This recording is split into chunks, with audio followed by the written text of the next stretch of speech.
was supposed to say that, yeah. Okay, we're going. Hi, I'm Taylor, and this is my papa. And I'm Barry Flegler, and I'm Taylor's papa. What was happening in 1964? 1964. That was during the Vietnam War. It was kind of scary. All the males in the family had to sign up as soon as they got out of school for the selective service.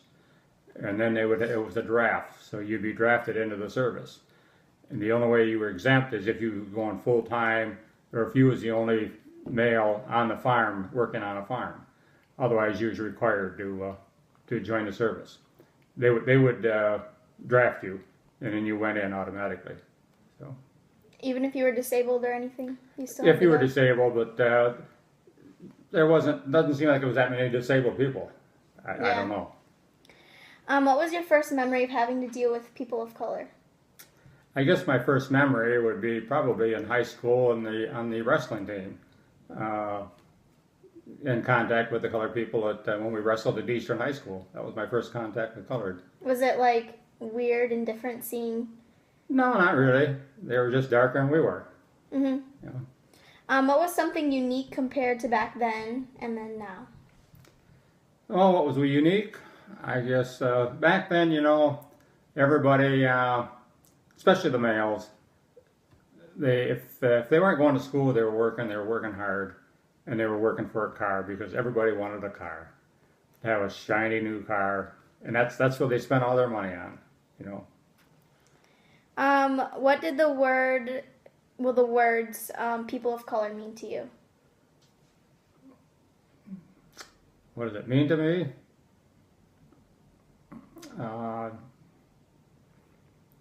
They're just another color like black or Indians are red and Spanish are darker brown.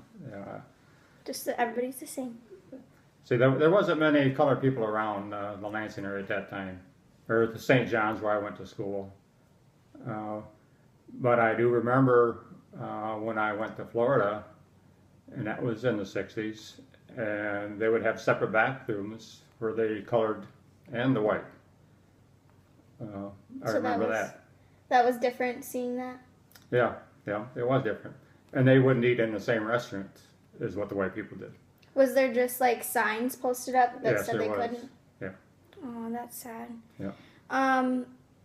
Did you like, was your experience with them different than like Well, it wasn't too much different because they still intermingled with the colored, and the whites just more or less intermingled with whites. Mm-hmm. It didn't really kind of get together until maybe 10 years later when people started intermingling, Mm-hmm.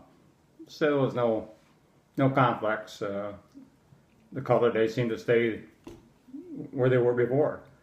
Even though they were free and they could go to the restrooms and in the restaurants and what have you. There wasn't too much difference for a few years, So on great-grandma's farm, there was like lines of segregation? Well, when we lived on the farm there, yes, there was a line there, and it is called Dexter Trail, and that's the road that goes through Michigan. And we lived on the east side of Dexter Trail, which is all German Lutheran, because our whole area was German people. And on the west side of Dexter Trail, it was all German Catholic. And so, at that time, the Catholics, they stayed on the one side, the Lutherans were on the other side. And whenever a property would come up for sale on one side, if it was Lutheran, they would all try to buy it because they didn't want the Catholics. Mm-hmm. And the Catholics on the other side did the same thing. If there was a farm over there come up for sale, somebody over there, they'd want to buy it because they didn't want the Lutherans to move in there. Yeah, they wanted to keep them separate.